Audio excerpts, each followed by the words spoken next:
Ngayong hapon, tulad ng aking nabanggit, mainit na usapin, dyan po sa bayan ng Bamban. Kanina, nasa bayan tayo ng Kapas, Tarlac. Ngayon, tatalon tayo ng bayan ng Bamban, Tarlac.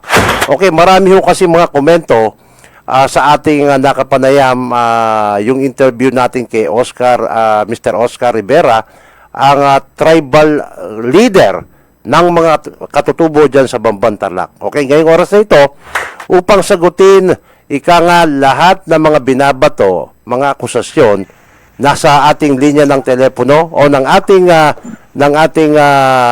live interview, si Mr. Oscar Rivera. Kuya Oscar, magandang hapon po sa inyo. Magandang hapon din po. Ayun. Kumusta na po kayo, Kuya Oscar? Ito, mabuti naman. Okay po.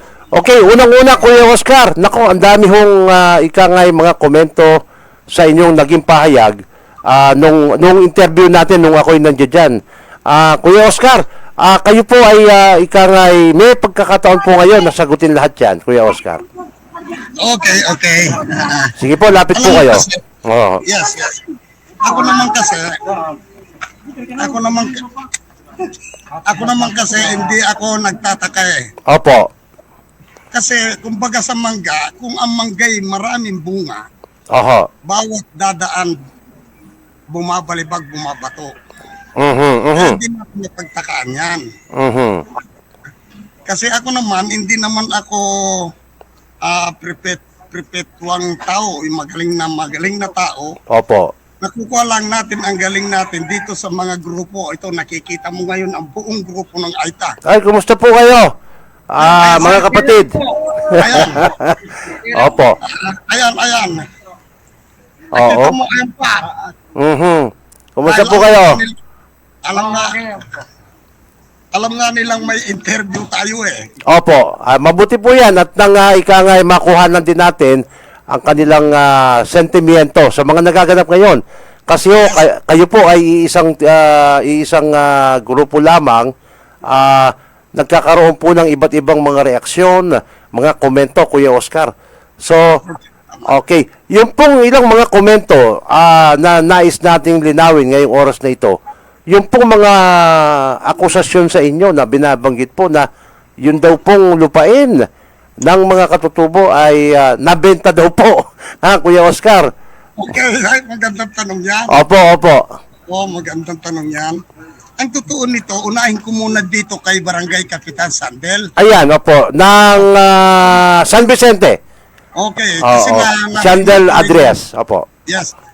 Natignan ko rin yung kanyang interview. Nung interview mo siya, Opo. nasubaybayan ko rin. Opo. Yan ay puro mali. Kasi, isipin mo na lang, pag-aralan kung bakit siya na-suspendi. Hindi, ako naman siguro walang power mag-suspendi sa kanya. Opo. Ang nag-suspendi sa kanya, mga local government. At saka yung ginawa niya. Opo. Kuya Oscar, may binabanggit siya during the interview na siya daw ay nais mamagitan dahil yung mga may-ari ng lupa ay kasama niya that time, nung panahon na yon. Hindi. Tama ho ba yun, Kuya Oscar? Hindi tama. Wala nang may-ari ng lupang yan. Yan kasi nakapaloob sa Joint Management Agreement, binayaran ng CDC sa mga may lupa. Bayad na yan. Okay po. Ngayon, dahil ako naman ay mayroon kaming pirmaan doon sa Joint Management Agreement na CDC at saka ang organisasyon, yung bata, siyempre maganda yung layunin namin. Yan nga ang isang binabantayan ko. Kasi may Joint Agreement na yan eh. Opo. Bayad sa mga tao yan. Naman kay Kapitan Sandel. Opo. Kung may problema ka, apo ko yun eh. Okay. Opo, apo pala Kung may ninyo. problema ka, apo ko, pwede mo akong patawag kung gusto mo sa barangay tayo mag-usap. Sa barangay mo. Ngayon, kung gusto mo naman sa opisina ko, pag-usapan natin yan. tignan natin sa mga dokumento kung sinong mga tao pang nagke-claim dyan, no, kung may dokumento sila. Pero ako, may ipapakita ako na bayad na sa kanila yan. Noong time na nakipag-ugni sila mismo, pinuntahan yung CDC na bayaran na lang po ang lugar namin dahil kung gusto na ninyong i-develop ito, pati develop na lang. Ngayon, yun nga, ang ginawa ngayon, nitong yung lugar na yan ngayon, talagang may naka-joint agreement sa CDC yan. Hindi pa natapos yung joint management agreement. Opo, JMA, opo. Yes. Andyan pa si Mr. Chua hanggang ngayon. Mr. Chua, sino po yan? Sino po yan? Si Mr. Chua yung nagde-develop ng Orchids Farm. Okay, tama, Orchids Farm. Yun, Yes. oo, tama. Ngayon, ang ginawa pa niya, sabi ko, pag-usapan natin yan. Ay hindi, lusubin ko, kukunin ko yung lupang yan. Talagang makipagpatayan ako dyan. O ngayon, ang kikasama lang niyang Aita, dalawang Aita lang. Yung may pangalan na Bolivar at saka yung Oliver at saka yung Fernando Pusalan. Dalawang Aita. Ang humarang sa kanila, itong buong Aitang ito. Opo. Kasi kung may right sila, sabihin nila na ganito po ang right namin, karapatan namin dyan. Wala eh. Okay. Wala. Sino naman ako bilang leader?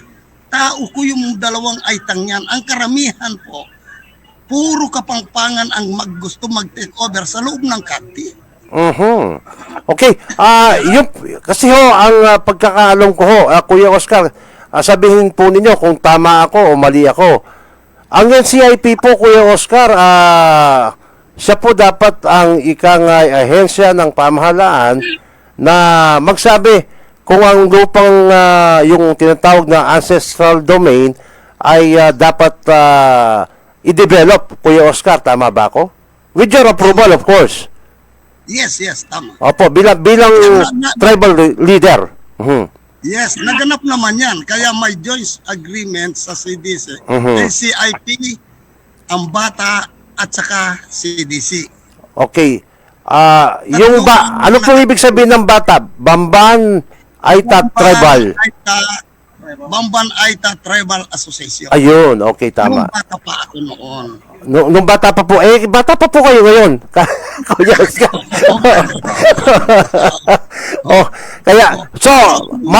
Sa sinasabi po ninyo, Kuya Oscar, yung pong joint management agreement, it was signed by the CDC and kayo po, Kuya Oscar, for the development of the area. Ganun po. Yes. CDC, Opo. NCIP, NCIP. at saka kami, bata. O di ibig sabihin may alam po yung NCIP. May basbas po. Yes, at saka doon sa pirmahan, doon sa joint management agreement, nakapirma ang NCIP. Ayun, okay. At yung desisyon na yan, Kuya Oscar, ay pinagkasunduan ng karamihan ng ating mga kapatid na ETA. Yes. Ayun. Ako naman. Okay, parang napuputol. Okay, naghang. Okay, balikan natin si Kuya Oscar Rivera. Ayan po, pagduli. Okay, yan. Okay, nakabalik na ba? Okay, pakicheck lang. Naghahang si Kuya Oscar. Ayan, okay, Kuya Oscar, nakabalik na tayo. Okay. So, as you were saying, Kuya Oscar, sabi ko nga, yan ay alam lahat ng ating mga katutubo na tayo po ay pumasok sa agreement at witness po ang NCIP. Ayun, okay. Malinaw po yan. So, ibig sabihin, yung lupang yan na naging dahilan ng pagkakasuspende ni Kapitan Adrias, yan po ay pinag-aralan ng ating mga konsilor. And it was it was endorsed to the mayor for the implementation of the 180 days suspension. Ayun. Yes. Ayun, okay, malinaw yan. Okay, Kuya Oo. So, Kuya Oscar, Kaya, ito, opo, ito, sige. yung bilang mga binabato, nang malaman mo ang mga nagbabatong ito sa itong mga pamangking ko, si Rading Sibal, pamangking ko, si Kwan naman, si Oliver Apuko. Ito naman si Kapitan, Apuko Apo. rin yan. Oh, Oo. Sabi ko, opo. bilang may edad na, kaya ko naman na, ganito sana, ganito ba yung kwan na ganitong gusto kong mangyari. Opo. Huwag niya kukunin doon sa lahat ng mga kapangpangan, kinuha niya, binuhos niya, kunin namin yan, paiparte-parte ko sa mga kapangpangan, giniba. Ang bakod, ninakaw pa, alam mo ang kaso nila? Mayroon ngayon 7 kaso na sa korte. Nakaakyat na yung kaso ni Sandel Aderias. Kaya kung doon sa pagkasuspension niya, 6 months, bago makaabot ang 6 months, darating na yung, kasi may subpoena na siyang natanggap. Yan ngayon ang sabi ko sa kanya, ako, ayaw kong mangyari ito, Apo, kaso, ang ginagawang ang totoo niyan, pati pa ako, talagang minaliit niya, lolo na niya ako. Alam mo, ginawa pa, sabi niya pa sa akin, makita mo, may mga kumpleto akong evidence laban sa kanya. Ayun. Pero ako bilang matanda, talagang kaya ko silang ikuan yung pagpasensahan. Pero sa sobra naman na pag ginagawa na nilang parang inaapi nila ako at minamaliit nila, sabi ko nga, kung mayroon silang maisama na kahit na 100 na aita, sa ngayon, susuko ako at mag-iintirga ako, sabihin kong hindi na po ako mamuno. Okay. At saka kayo Kuya Oscar ang kinikilala ng ACIP, tama ho ba ako? Oo.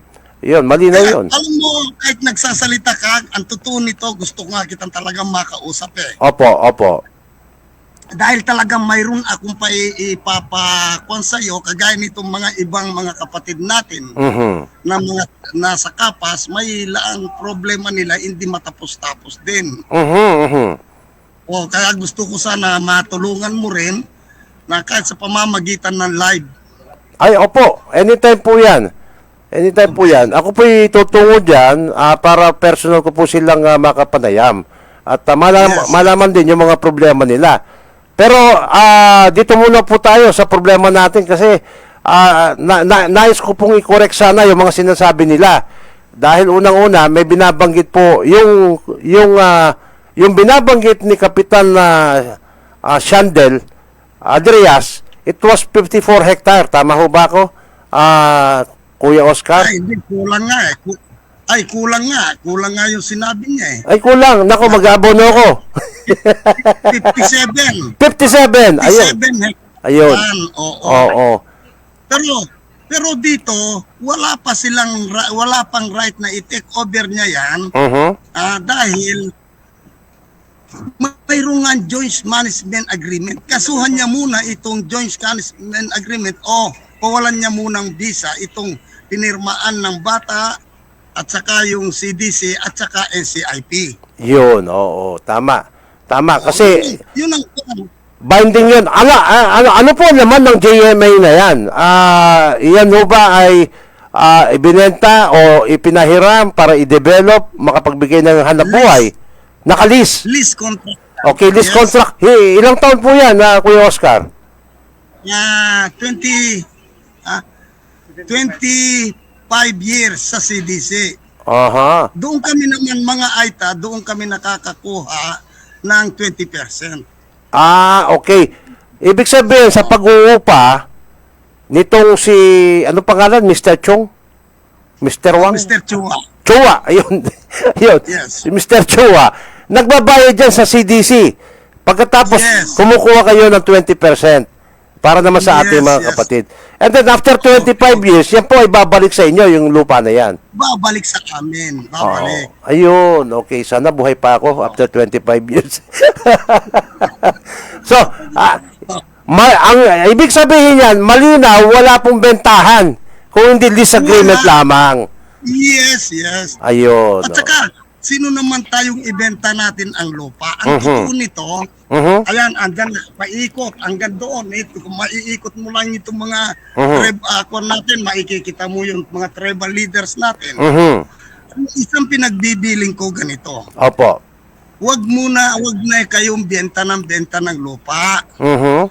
Kasi, pag naubos yung lupa nyo, saan titira ang mga anak nyo? Mhm. Correct. Ha? Mhm. Yan. Kagaya ngayon yun, mabanggit ko na, mailipat ko naman doon sa Batsawan. Yung Batsawan doon. Mhm.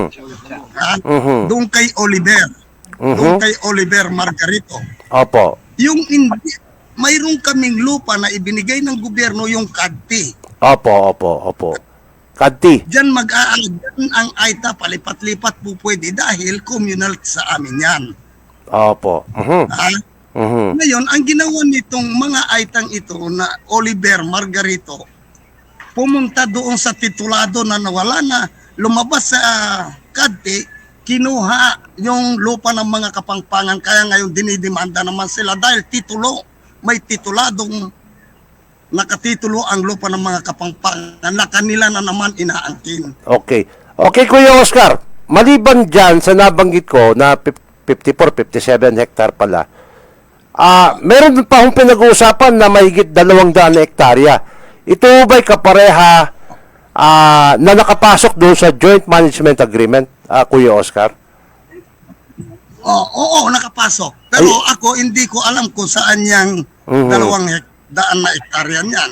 Kasi, kung mayroon man mangyayari na may invest o may ibebenta dito sa loob ng kadti, marami akong taon nag-iikot. Andyan ang mga septingko, andyan ang mga tax, andyan ang mga elders, andyan yung mga matubag. Opo. Kaya ako, wala akong alam doon sa sinasabi nilang 200 hectares na nabenta. Ayun, okay. Okay, siguro Kuya Oscar, no, para malinawan tayo. Kasi isa sa mga bumabati ko sa iyo, Kuya Oscar, Oh. itong tao na nagngangalang Pyra Lucas. Okay. I'm sure familiar po kayo sa kanya, Kuya Oscar. Okay. Oh. Okay. Pipilitin po natin na tawagan para ho kayo ay makapag-usap. Okay lang po ba, Kuya Oscar? Yes. Okay. Okay. O, tawagan nyo si Pyra. Ang totoo nito, O, para... Kasi yung mga akasusyon niya, Kuya Oscar, masyadong mabigat. Eh, ngayong oras na ito, Yes. nais natin dinawan. Naintindihan ko po yung sa inyo, Kuya Oscar. Wala pong bentahan kung hindi lease agreement. Ayun. Malinaw po yan. Ang totoo niyan, bago mo siya tawagin, Opo. siya nga ang nangangamkam ng 50 hectares. Ay, nako. Si Pyra, kahit nandiyan siya, Opo. kumukuha siya ng 50 hectares dito sa may tabing opisina namin. Opo. Yung sinusuportaan niya, yung may pangalan na Reyes. Reyes. Ang Reyes na ito walang lupa sa Kadti. Pero dahil sa pamamagitan na naawa tayo sa tao, kahit 2 hektarya lang, kung pagtatayo yung bahay ka ako, sige, kausapin ko yung buong tribal leaders, gumawa kami ng resolution para magkaroon silang pagtayuan ng bahay. Ngayon, ang problema, pumasok si Pyra. Nagpasukat siya na hindi namin alam, ang pinapasukat niya ay 2 barangay. Barangay Santo Niño at Barangay San Vicente, 50 hectare raw, 50 hectares daw ang lupa ng mga Reyes. Yan ang sumusuporta si Pyra. So, parang lumilitaw, Kuya Oscar. Sabi ko sa kanya, na si Pyra ay, anong tawag dito, nagpapasok ng mga tao, parang ganon? Para... Yes. Yung Okay. pamilyang Reyes. Reyes, okay. Na puro unat. Unat, ayun, okay. Nawala naman sa loob ng Kadti, nawala naman koneksyon sa AITA. Opo. Pero ganun pa man, gumawa kami ng ko itong mga tribal leaders, gumawa kami ng resolusyon at miniting ko sila kung 2 hektarya lang, nakakaawa naman itong mga kapatid natin na unak. Ngayon, binigyan namin sila ng 2 hektarya. Nung nandyan na sila, naglilinis na sila, gumagawang kubo, dumating si Pyra. Ito ang sukatin niyo. Inyo lahat yan. Sukatin ninyo yan. Nagsukat sila ng 50 hectares sa loob ng 2 barangay. Okay. So, yung pagsusukat na yan, yan ba ay merong basbas ninyo, Kuya Oscar, bilang tribal leader? Wala. Oho. Wala. Hindi ho nagpaalam sa inyo, hindi po nagpasabi, nagagawin namin ito. Hindi. So, Yan ang, alam mo kasi, ang ginawa ko na lang, dahil kahit paano si Pyra, kahit paano nakasama naman namin. Opo. Kaya ako, inintindi ko lahat yung pakikisama namin sa kanya. Pero doon sa ginawa niya na nagsukat sila ng 50 hectares, yan daw ang pag-aari ng Reyes. Ayan. Nag-comment itong buong Aita, paano lupa dito yung mga Reyes na yan. Diyan na lumitaw ngayon yung paninira ni Madam Pyra, ganito. Ang sinabi ngayon ng Aita dito mismo, na kung si Pyra ang papasok, ibaban natin. Kaya kahit naririnig niya, nakaban siya dito. Okay. Kuya Oscar, ikakat muna kita ha. Magko-commercial muna siguro ako ng isa. Kailangan muna natin maghanap buhay dito sa ating impilan. Babalikan kita, Kuya Oscar. At sa ating pagbabalik, Yes. makakasama natin si Pyra Lucas, Kuya Oscar. Diyan lamang po kayo. Yeah. Pero hindi ko siya bababay. Okay. O, samantala, alamin naman natin ang, huling pahayag ni Miss Pyra Lucas sa mga tinuran ni Kuya Oscar. Okay? Wala akong karapatang Ma'am Pyra? Una. Okay, Ma'am Pyra, nasa inyo na po ang pagkakataon. Maraming salamat sa pag-imbita. Kailangan talagang malinawan itong mga sindikato sa loob ng CAT 025 na sa pamumuno ni Oscar Rivera. Dahil marami pong complainant na nagpupunta sa akin, hindi ko po sila pinupuntahan dahil hindi ko naman lahat kilala. Pag nagpunta po sila sa amin, welcome sila gaya ng pagpunta sa amin ni Oscar Rivera way back then. Yung Larry Lingay na nagtalitang yon, tapadora din yon, marami siyang utang sa akin, hindi marunong magbayad. Kahit si Chairman Rivera, hindi marunong magbayad. Pero wala po silang narinig sa akin. Ano ka na mag-utang sa'yo? Dahil ang hangad ko lang ay para sa kanila.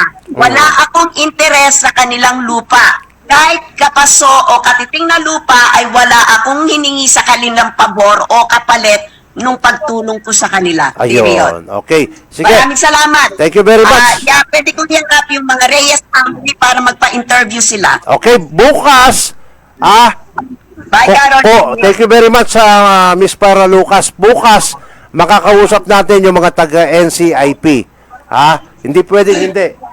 Alright. Okay, aabangan ko yan. Para malinawan tayong lahat. At syempre, Thank you, Rogie. Bye-bye. thank you very much, Pyra.